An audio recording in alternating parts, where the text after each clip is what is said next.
Hello everyone, Simon Jacobson here, and we will be speaking about an intriguing and, as we try often, an unconventional topic, the Kabbalah of wine, the mystique and power of this intoxicating drink. Now, I know some of you don't like wine, some of you do like wine, but I believe that this discussion will be relevant to everybody. Wine is perhaps the oldest, if one of not the oldest, and popular drinks in human history.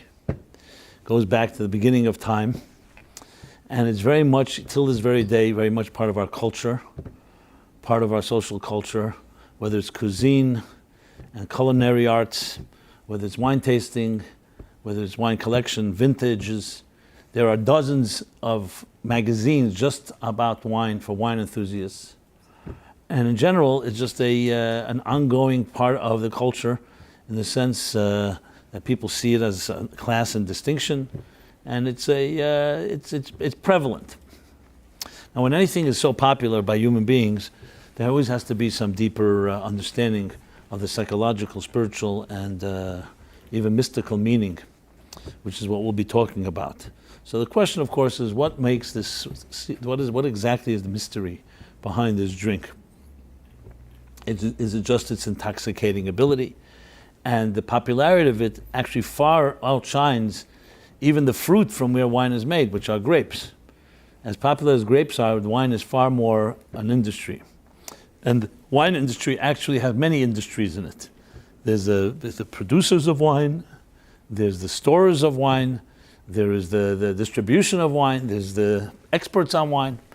So it's really a very diverse and a pretty very much part of our lives, and yet the question is what makes it so compelling? What is it about it that gives it its this allure, this mystique? That's what we shall be talking about. Now, as I said, you may wonder how could something so material, something so physical, have any deeper meaning? But as some of you who've heard me speak before and know a popular theme, which is, and I'll just use an example from physics and from science, that nothing is as it appears. When we talk about any item, in this case wine, what we see what the naked eye sees, what we experience on the sensory level, there's always forces behind the scenes that make something tick. So on a very basic level, if you think of it in terms of a universe that has many different diverse organisms, they all come down to basic elements. Those elements are made up of molecules. Molecules are in turn made up of atoms, and atoms of subatomic particles, and you can go deeper down. So in essence, everything has an inner force that makes it work, and then there's its outer expression. And this context, when we look at it from that perspective, basically, and that makes it so exciting, everything in life, even things that may seem boring or monotonous or tedious or just regular routine, really have within it, it's brimming with pulsating energy. So even when you walk down the street, even when you have just what they call a regular day, there's nothing regular about anything. It's just that our naked eye cannot see the forces beneath the surface, but everything in life is filled with energy and filled with potential. And as we shall be discussing, wine, of course, is one powerful example of that. So everything in the physical reality really has, we'll call it a spiritual and cosmic, you can call it a spiritual and cosmic counterpart. So the physical, so to speak, has a metaphysical inner force. Sometimes you can use the expression everything has a body and has a soul. When you look at a human being, each one of us, the body is our so-called outside exterior, our surface level, how we identify each other. But when two people meet who know each other, the body is just, okay, you know that person's face, you know that person's body language. But we all know we're made up of a personality. And personalities actually are not that easy to define. Because a personality is not tangible and it's not concrete and it doesn't have, you can't see it. But when you have a personality and the people you know around you have personalities. So we all have something, in other words, that is within, that defines who we really are, and it's not just the external package. The Kabbalists like to call it, in terms of, we call energies and containers. And those energies and containers, or it's called or and keli in Hebrew, is essentially that idea. Just to use a simple example, when you're reading a book, the letters on the page, the words, the paragraphs, that's the body. And the message and the sentiments and the feelings and the ideas conveyed, that's the soul. That's the energy. But you need both in the world that we live. If you, for example, just have ideas and you're not expressing them in any words or phrases, you won't be able to communicate what you're saying. On the other hand, if you only have words, they're hollow without a spirit or soul within them. To use another example to drive the point home, if you just think of a human being, for example, you see someone shedding a tear. So we all know a physical tear is a result of a physiological process that creates tear ducts in your eyes when you feel sad, or for that matter, happy. There's tears of joy. So what exactly is the process? So if you look at somebody, you don't first have tears in your eyes and then you feel sad. First there's a sadness, which is an emotional feeling, and in some way it affects your physiological being that it causes you to cry. So no intelligent person will say first you cry and then you feel sad. It's the other way around. But sadness doesn't have any tangible manifestation. Unless someone cries, you can't know if someone is sad unless they show it or express it in some way. The same thing with the smile on the face. For some reason, when we feel satisfied, even newborn children, the face goes into a certain contortion, which looks like a smile, a pleasant look. That's the physical expression of, so to speak, an inner feeling. And the same is true. This is how the mystics and the Hasidic masters teach us how to look at the world, that whatever you see, it's raining outside, so most of us take an umbrella, a raincoat.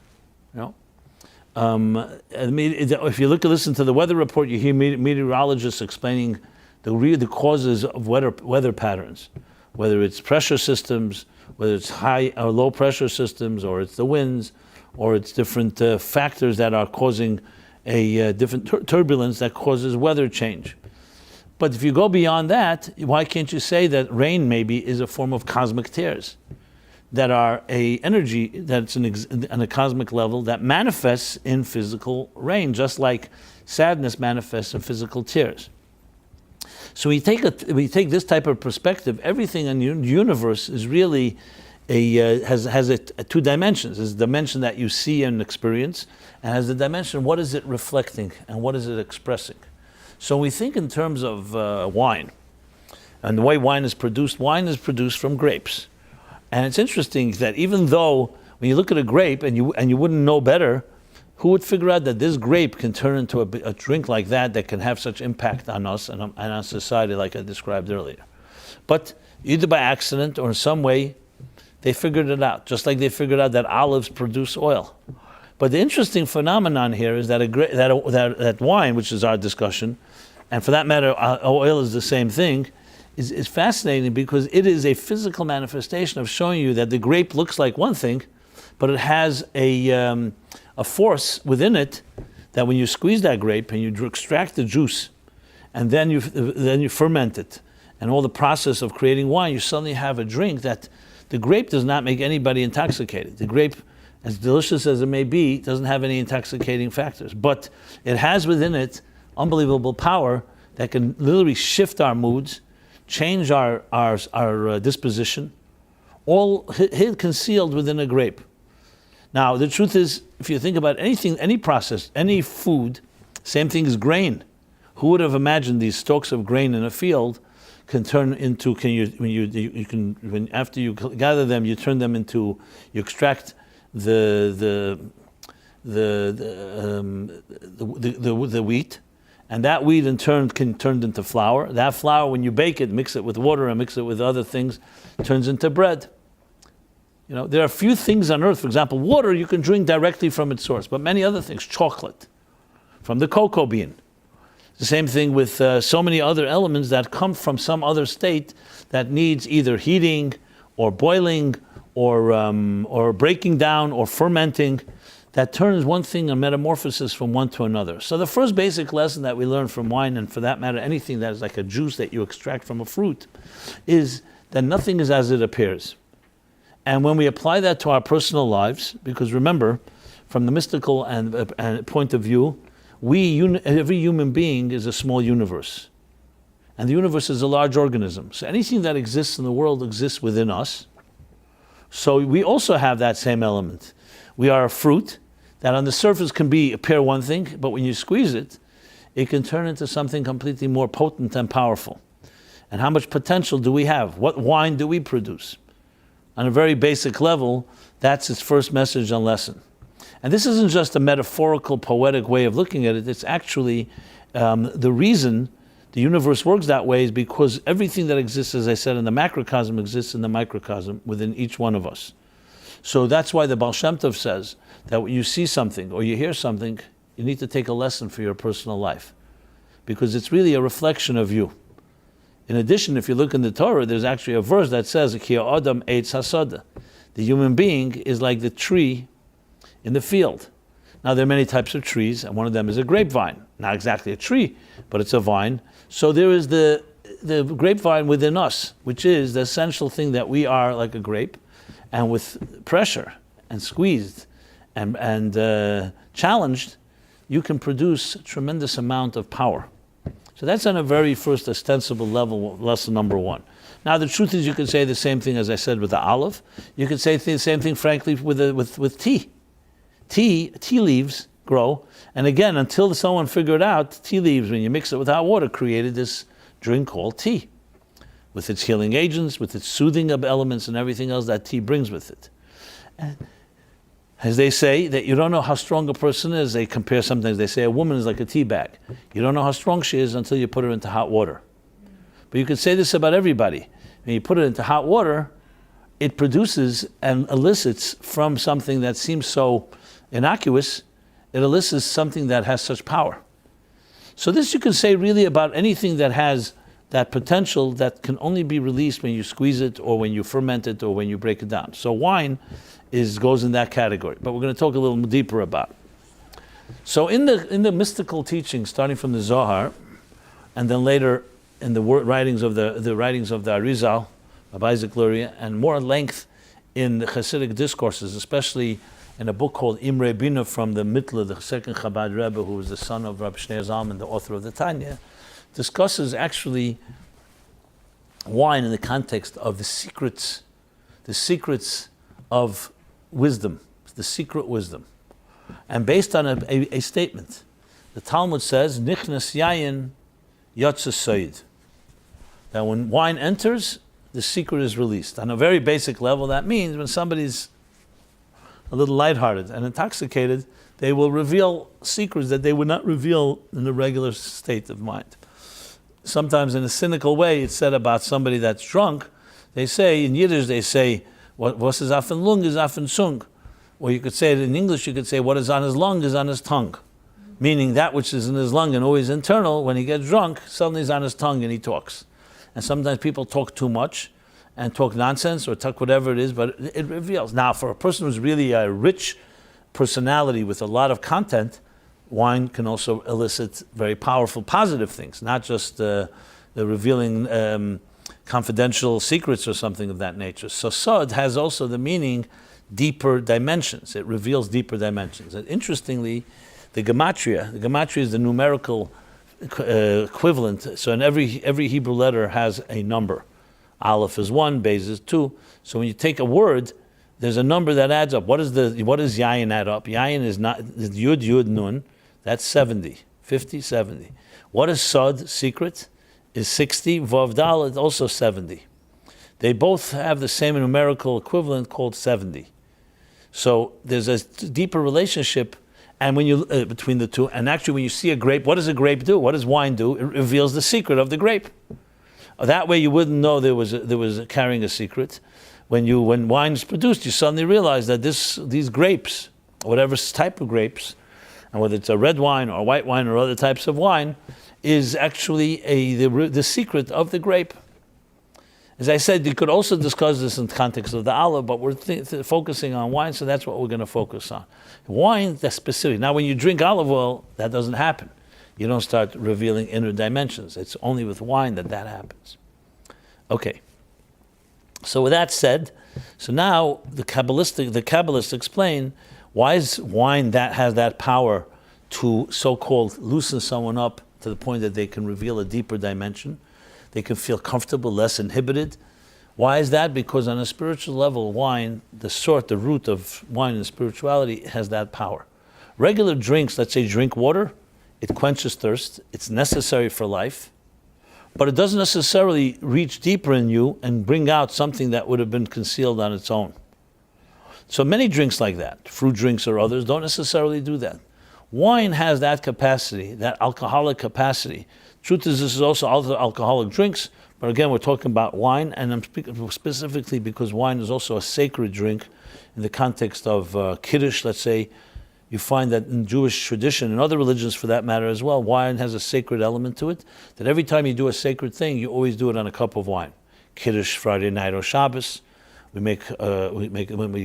marriage is done over a cup of wine. And you'll find that the wine is used in all sacred rituals. So at the time of the temple, there were wine libations, Nisuch Hayayin, on the altar. Now, why is that the case? Because wine symbolizes, in a physical sense, the idea of revealing the unconscious or the superconscious. So just as I said before, we have a body and a soul. Let's talk about the mind. We know we have a conscious and we have a superconscious. I use specifically the word superconscious, not unconscious or subconscious, because in Kabbalistic thought, superconscious precedes consciousness. When you say subconscious, it sounds like a basement, or unconscious. Superconscious is higher than consciousness, not lower than consciousness. So superconscious would be the more accurate type of a translation. So wine has an opening channel between our conscious lives and our superconscious lives. Now, what does this mean? So those from, we know familiar with Freudian psychology, so people have become familiar with the idea of the unconscious. But we're going to talk about this preceding Freud, and especially as explained in the Kabbalistic thoughts, and that is a very basic principle that was always known. The outer dimension of our behavior, our conscious lives, our conscious minds, and our conscious hearts are just a surface level of superconscious forces that are at work. Those superconscious forces are invisible and impossible to directly access, but from there comes the conscious experience. One of the ways it's expressed is the difference between land and water. Let's take the difference between land and water. What is the difference between land and water? The ocean. Both have life, but all of the life in the ocean is completely submerged and concealed beneath the water cover. So had we did not have cameras and we didn't have scuba divers, we would never even fathom or imagine there's such complex life that's even more complex than life on Earth. But we know today that it's absolutely brimming with life. Even more, the Talmud says everything that exists on land exists in the sea. It doesn't say everything that exists in the sea exists on land, which means the sea has more species than land does. Today we know that, but it's concealed. And it delude us into thinking there's nothing much going on there.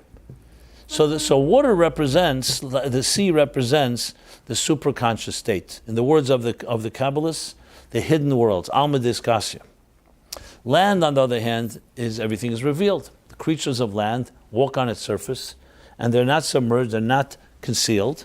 I mean, they can be concealed in a cave or in a burrow or something of that nature, but technically they are in a revealed state. That refers to the conscious being. So we have, so to speak, within us, the sea within us, and we have the land within us.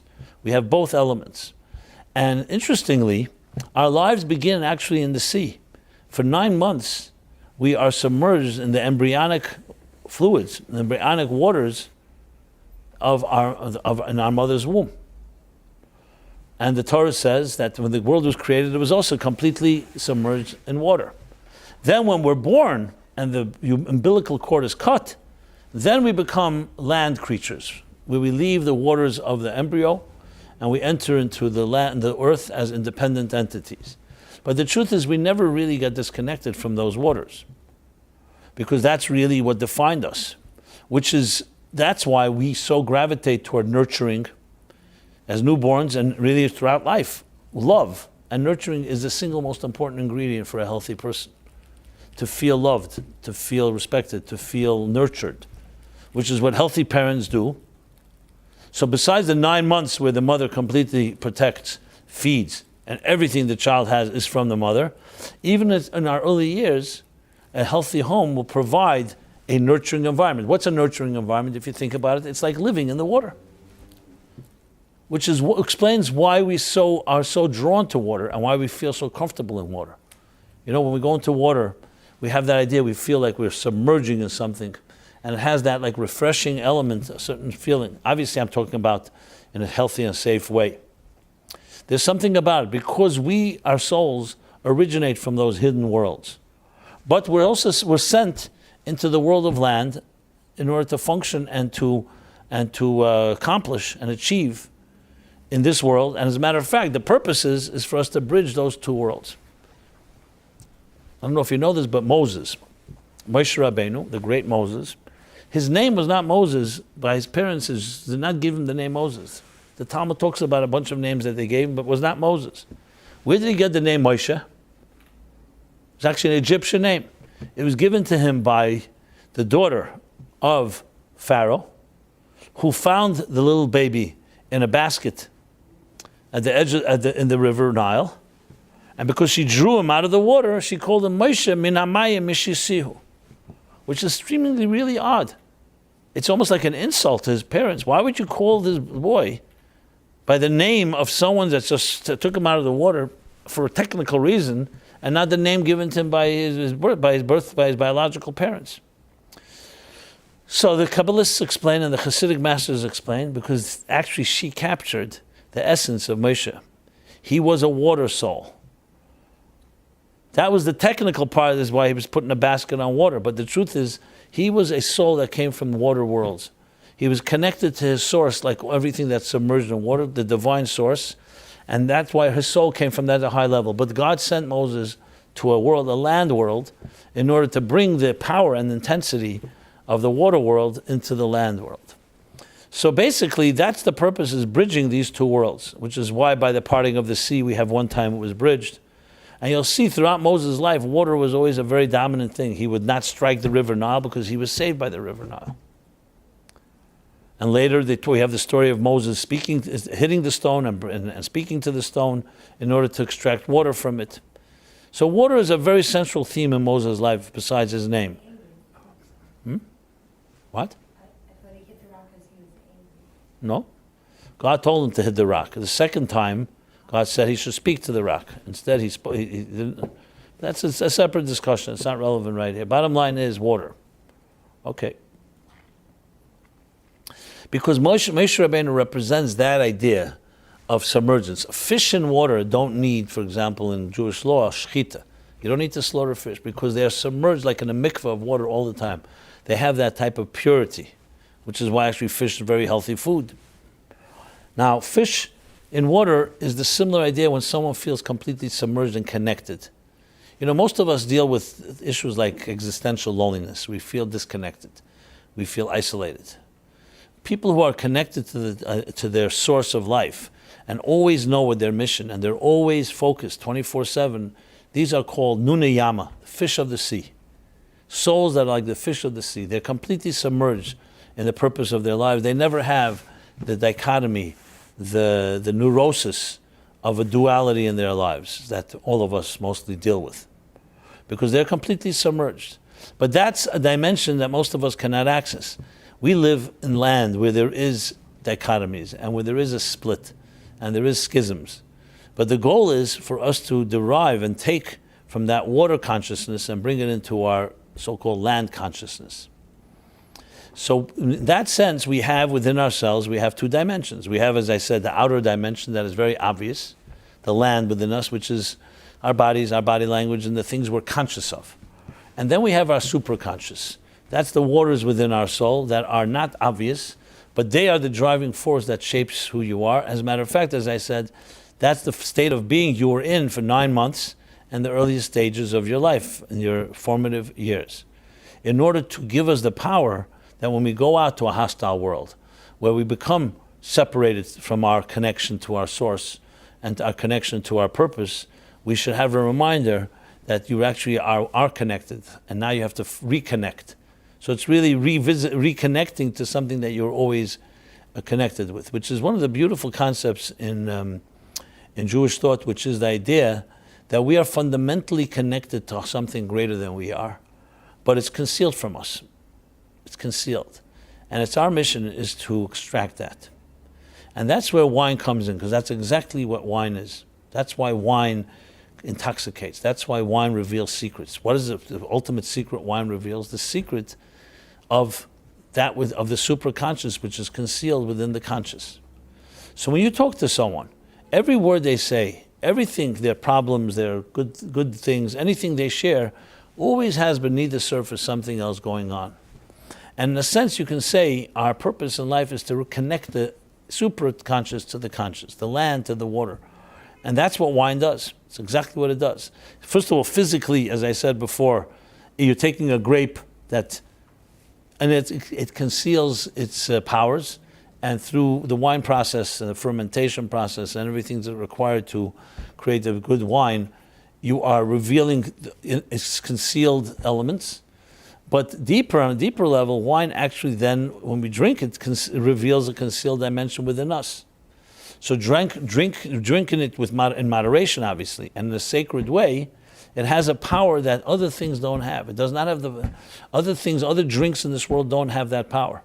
The power to reveal within us a deeper dimension. So actually, someone drinking wine in a healthy way, in a moderate way, in a controlled way, regulated way, what would happen is you'd be able to have actually a deeper spiritual experience, which is why wine was always associated with these sacred rituals, as I mentioned before. It's not just you drink a cup of wine.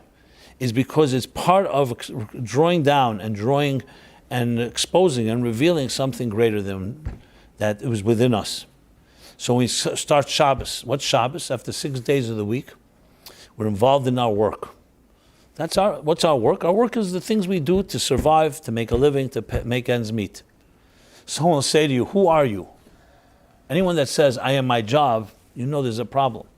Like I say, who are you? And people give you their business card. That's not who you are, that's what you do.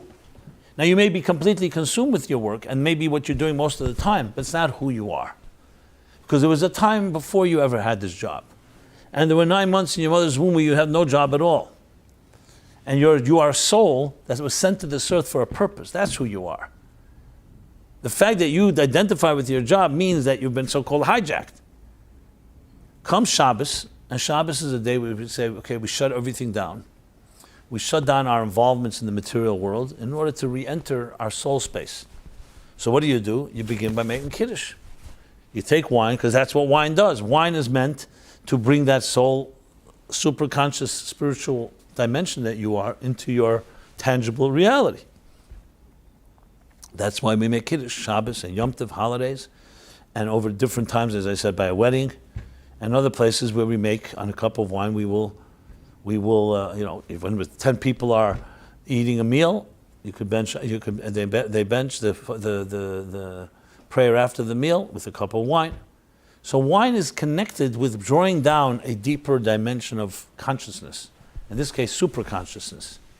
And in that sense, it takes on a whole new dimension. It's not just a drink. Remember, it's not just about taking the drink and someone gets a little tipsy or a little intoxicated from it. It's the opposite. Wine is a symbol of really accessing and connecting to a deeper dimension in our own beings.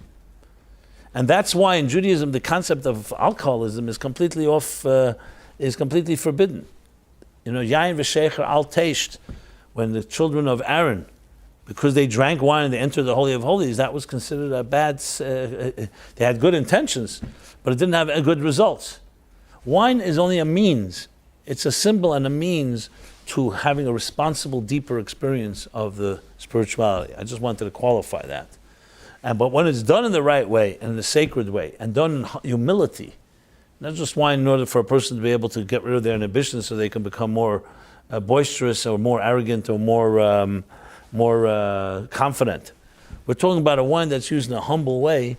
It becomes a symbol and a catalyst for the idea of actually revealing dimensions within ourselves that we cannot reveal on our own.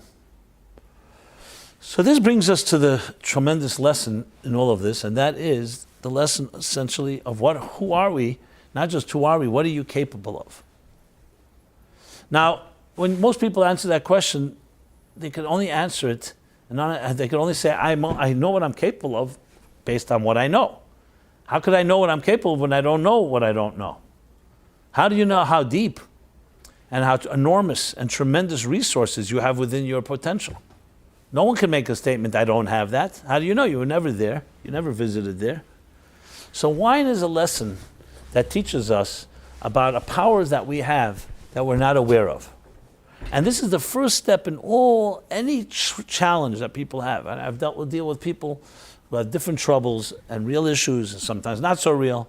But even the most real challenges, at the end of the day, every challenge is a challenge, but if you discover that you have deeper strengths, then those strengths can counter any challenge.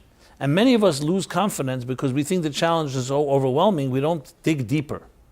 Wine tells us never ever be deceived by what something looks like on the surface. Because beneath your consciousness lies profound layers and dimensions of superconscious. And it's deeper and deeper than you'll ever know. And as a result, when you know that alone, even if you may not know the extent, that alone creates a certain humility. Don't feel that any challenge in life is overwhelming, because you may have the strength to deal with it. So most people, not that we don't have challenges, but don't have that. They don't have necessarily the confidence, or are not getting the right coaching or the right support that tells them the wine that you have in you has not yet been released. So in a sense, you could almost say that the whole process of producing wine, the fermentation, the time that passes, even the cultivation of where the grapes should grow, can also be a parallel and a reflection of how we can also develop our own selves. Here's not the place to go through that whole process. I'm also not a wine expert in that way, but that deserves its own discussion. As a matter of fact, I believe we have an article on this topic. If anybody wants it, just email us at meaningfullife.com, and we'll be happy to send this article that we did, an essay on the wine process and how it parallels in our own personal lives. But suffice it to say, what it tells us is that you have tremendous resources, that far more than you would ever imagine in your life. And the challenge is to recognize that. So God sent us a gift, the drink called wine. And we are compelled, as I said, it's one of the oldest in history, one of the most popular, one of the most symbolic drinks in our lives and in society, that till this day is plays a prominent role, more than most people even know when you start looking around. Because why is it so compelling? Not because it just has certain features, precisely because it's a reminder to us about the wine within us. It's a reminder to us about the potential that each of us has, the potential of being able to reach a place that is deeper than our conscious, the superconscious potential that we have. And that is a critical element in understanding our own personalities. So to give us a few examples, unfortunately, as I said before, sometimes you need hot water to bring out the best. Crisis, pressure. The diamonds are all a result of pressure. Pearls, a pearl. Natural pearls are produced due to the fact that an oyster secretes a particular type of fluid in order to protect itself, because it has a very, very sensitive underbelly. So when a piece of dust enters into an oyster's insides, it will secrete this fluid in order to create a buffer. And this fluid hardens and becomes pearls. So these beautiful pearls that we are so attracted to are essentially simply it was a anti-irritant of a simple oyster. An oyster didn't want to be uncomfortable. So discomfort creates beauty. And the same is true in everything in life. Even though we all don't want to have undue pressure, and we don't want to definitely not have loss and death and crisis in a traumatic sense of the word, but there is nothing that grows in this world without some form of pressure. They tell us this analogy, but it's true. When a butterfly emerges from the chrysalis, from the cocoon, was once a caterpillar, so it's a process. And how does the process work? After a while, the caterpillar goes into a cocoon, spends time there, and then it metamorphosizes into a beautiful butterfly. Now, when the chrysalis begins to open, the cocoon begins to open, it takes a while. It's like, you ever see like an egg cracking and a chick comes out. It doesn't come out immediately. It slowly cracks, and slowly, the little new chick, or for that matter, any creature that's born from eggs, makes its way through that egg.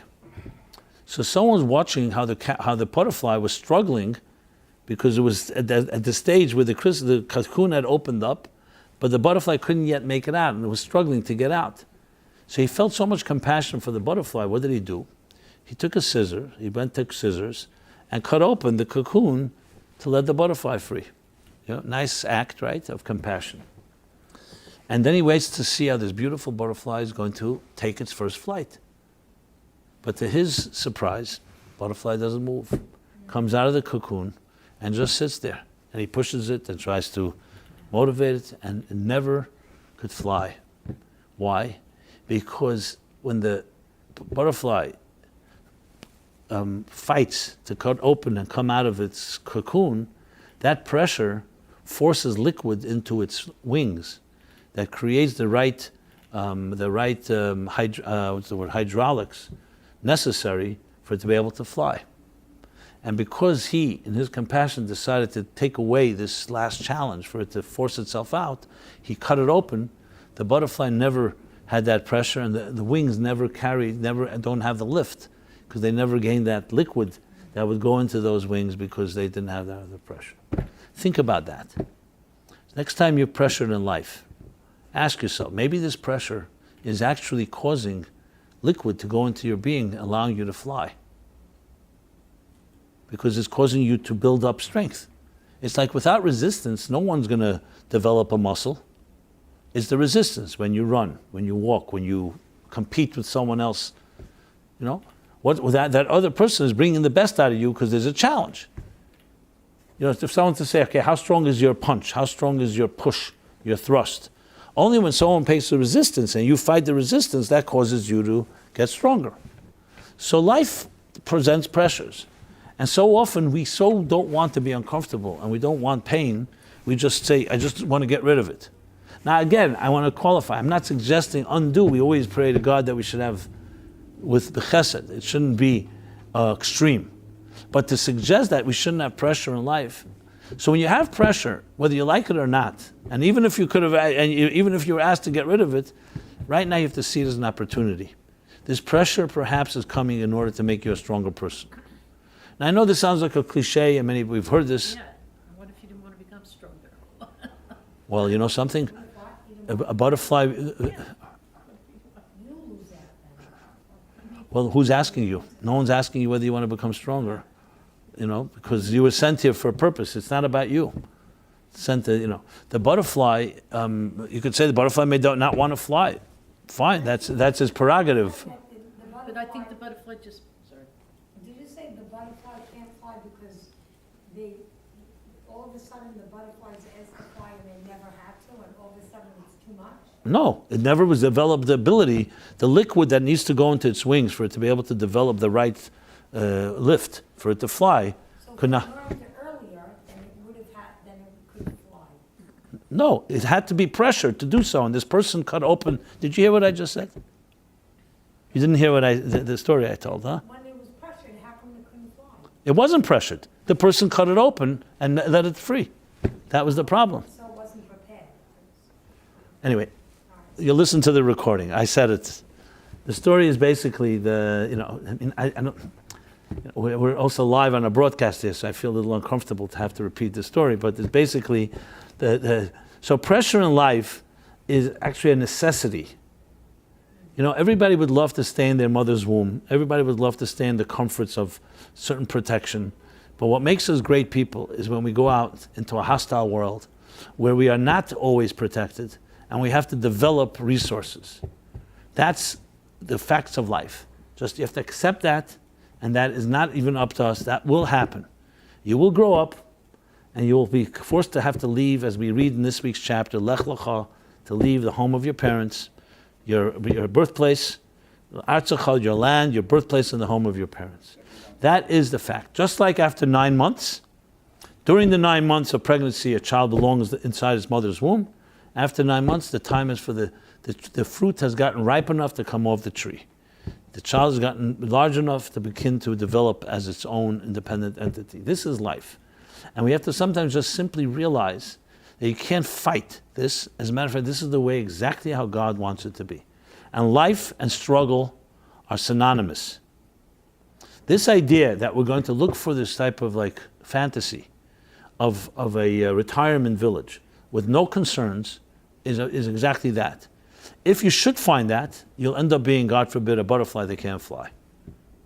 Which means that you can't be a butterfly, you just be butter. Maybe put it that way. Okay? Because it is the nature of the human being is to grow in that way. If you think of your heartbeat, can you live without a heartbeat? No. God. Can you live without breathing? No. It's all about contraction, expansion. There's pressure. The heart is under pressure. The pressure in, like a pump. And that is a contraction. Then it expands. You breathe in, you breathe out. There's nothing that is just on a flat line. Everything results from pressure. Now, as I said, we pray that it shouldn't be extra. But pressure and life and growth are all one thing. So when you think of wine, wine is a direct outlet. Why didn't God just create wine and you just go to just like there's a brook of water or a spring of water, there's a place you just go and drink from a brook of wine? Because he wanted to teach us that in order to extract deeper strengths, the sod, the secrets of our own soul, the power of our own potential, it requires a process and pressure, which is essentially what's required. We live in a world today that we deceive ourselves into thinking because you can just go onto Amazon. You press a button, 24/7, you can get anything you want, 24/6. You can get fruits out of the season. So we're convinced that we have this type of sense of entitlement that we have access to everything, so we're all powerful. That's not life. There was a certain beauty when people worked on the fields. They realized the work they have to do to get a loaf of bread. Today, you just go into the thing. A loaf of bread is a result of a whole process. We've lost sight of two key things, and we've become desensitized to two things. One is the process, and second thing is that things emerge. Wine reminds us of that. Things don't happen just because you want it, and they don't happen overnight.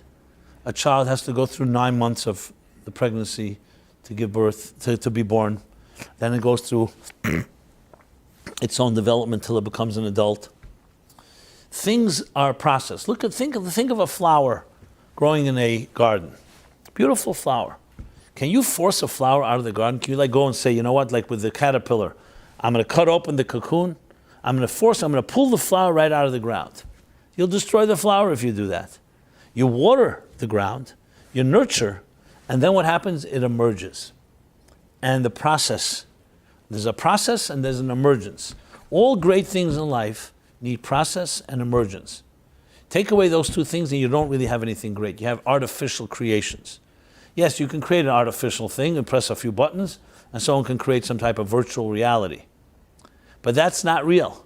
The real things in life, let's think about love, relationships, enduring relationships, truth, soul. All the things that are really enduring and eternal do not come with, you can't press a button. You can't even purchase it. They emerge through a process. And many people simply don't want to accept that because they say, what do you mean? Today I can buy anything. I have enough money, I'll buy it all. You can buy everything that is superficial. You can't buy anything that's real. Because love, like anything, is a process. It's a process. Just like a tree and a flower, you do the right things, you nurture, you weed the garden, you uproot the weeds, and then the flowers will emerge. When people say, I love that the person I know does something, the way to do it is to nurture and allow the process to take over.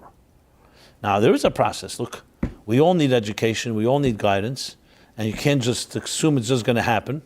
But these are key things that all are learned from this lesson of wine, that it's not just there. It takes that effort. And part of that process and emergence is the pressure that I'm describing, the pressure that makes things develop. And that's where beauty comes from. Anything great in this world, guaranteed, look how it got there, and you'll see it came through effort, through pressure, through persistence, and through the process that finally allowed something to emerge. Now, sometimes we're blessed that it happens quicker, and sometimes it takes longer. But don't ever think that your investment in that is worthless. It may take time, but it will emerge. And appreciating that is a key to living a life where you do not always feel, you know what, I'm not getting what I wanted, I'm not getting it fast enough, impatience, frustration, and all the other stuff. It's recognizing that if you do the right things, the process will lead to an emergence. And it's exactly what happens with wine. If you ever saw how wine is made, in the beginning no one has a clue how these grapes are going to turn these beautiful into this delicious wine. And it doesn't happen overnight. It's months and months, if not years, of the process that's necessary. And there's a lot of different steps in the way. And sometimes it doesn't even turn out as good as you want it. But the same is true in our own personal lives. That type of thing. And I find those two words, process and emergence, a critical thing to think about. People talk about relationships. You know, we live in a time when we have an epidemic of single life. People looking to find desperately their soulmate. And there's so many fundamental things that are distorted in our society, including what we see on television and the media, that it teaches us the wrong ways of what to look for in a relationship and how to look for it. A relationship, first and foremost, is not about physical intimacy. It's not just about sexuality and getting your pleasure met. So a relationship is about a commitment of two souls connecting with each other. Because of our instant gratification mode, we have turned relationships often into an action. If it leads to some action, it leads to some type of physical connection, great. If not, I have no patience, I want to move on. When in truth, a relationship is the perfect example of flowers. Two people communicate. Two people bond with each other. They nurture each other and they build a life together. Slowly will emerge what we call true love. This thing that love, the word love, is so overused, that's completely wrong. People say, you hear people, for example, madly in love with each other. It was love at first sight. 2 years later, they're in divorce court, each one wanting to kill the other. What happened? So they'll say the love died. Oh, maybe it wasn't love in the first place. Maybe they got the wrong picture of love. Because can love really lead to war? Maybe it wasn't love. Maybe it was something else. Maybe it was a infatuation. Maybe it was something they wanted at the time. Love is a outgrowth of doing the right things, and then love emerges. Because love is enduring. Is it possible for a healthy parent, for example, to fall out of love with their children? It doesn't exist, unless they're unhealthy. Because love is a natural process that comes when people have the deep connection. We think love is an end. It's not. We think love is a means, rather. That love, people make love. No, you do the right things and love emerges. Like everything in life. Truth. Can you find truth in any store? I know there are many people trying to sell us truth. But you can't find truth. Truth is in here. You have to do the right things and truth emerges. And the same thing with the soul and the same thing with our superconscious. So we live in a society that we're being fed the myth that you can buy things. That you cannot buy things. You can do things and you're going to gain and acquire that thing. No, it doesn't work that way. It's the process and the pressure, and specifically the humility that comes with the pressure, that allows us to build the strength that's necessary in relationships. Relationships is a process. It's a process of two people getting to know each other, connecting without any particular physical agenda or other things like that, and allowing something to emerge. And that emergence is what's called love. And it's absolutely possible. The problem is we're fed with very, very toxic and very distorted views on relationships and don't have the role models necessary. We live in a society where everything becomes negligible. You know what? The person that you're in love with suddenly becomes a pain, or it's not worth it. You know what? I move on, I'll find somebody else. There isn't that, the idea of a commitment. You work towards something. People tell me all the time, it's not worth it. Not worth working on my marriage. Move on, let's go further. And you say, so what exactly is worth working on? Making money. That's worth it. You understand? That's, for example, the distortion. What do you mean? A relationship and family is nothing more. That's the only thing you're going to leave. Money, it doesn't have to, money dissipates. Money, you can't take money with you. And money constantly needs to be replenished. The only thing you're going to leave is your relationships and why is that not worth investing in? But that's the world in which we live. We want it easy. So all these are lessons that wine. The wine, when we talk about, you say sometimes people are like wine, like aged wine, vintage, where we're really reflecting on someone that has the life experience, that have become seasoned. That seasoning comes with time, it comes with patience, it comes with effort, it comes with pressure. People who've gone through difficult things in life, and everybody's going to have some difficult challenges, but the difficulties force the liquids into their wings to fly, because that's when you fly, when you have pressure. Take away pressure, and then we remain very mediocre, no one motivating, very comfortable. Try it out. Try a week of being completely comfortable, not feeling any type of pressure. You tell me at the end of the week how much you've accomplished. Yes. Huh? Right. And it's called the thrust. You need to have the pressure, everything. They always need a counterforce to force something to move. That's how it is. You know, for example, you see someone, a sprinter, they lean back in order to thrust forward. A bow and arrow, you pull back in order to shoot further. The more you pull back, the further it will fly. It's always that way. And I told you again with breathing. You want to, for example, you sometimes see people want to muster up strength. They'll breathe in very deeply, right? And then shoot forward. That's the way it is in life. And when we do this in a healthy way, we prevent the undue pressures and unnecessary pains that life can often, unfortunately, bring to us. So the key thing is to remember that wine is a tremendous lesson in life. So next time you take a cup of wine, look at it before you drink it, before you make the blessing, and say, okay, what lessons does this have for me? Before you gulp it down. How did this wine get here? It came through grapes that went through a whole process. And the wine has that type of a revelation of something of the secrets beneath. So what does it mean to me? It means I also have wine. You can produce wine. Beautiful wine. Delicious wine. But it comes from your superconscious, and you need to reveal it. It comes from the secrets.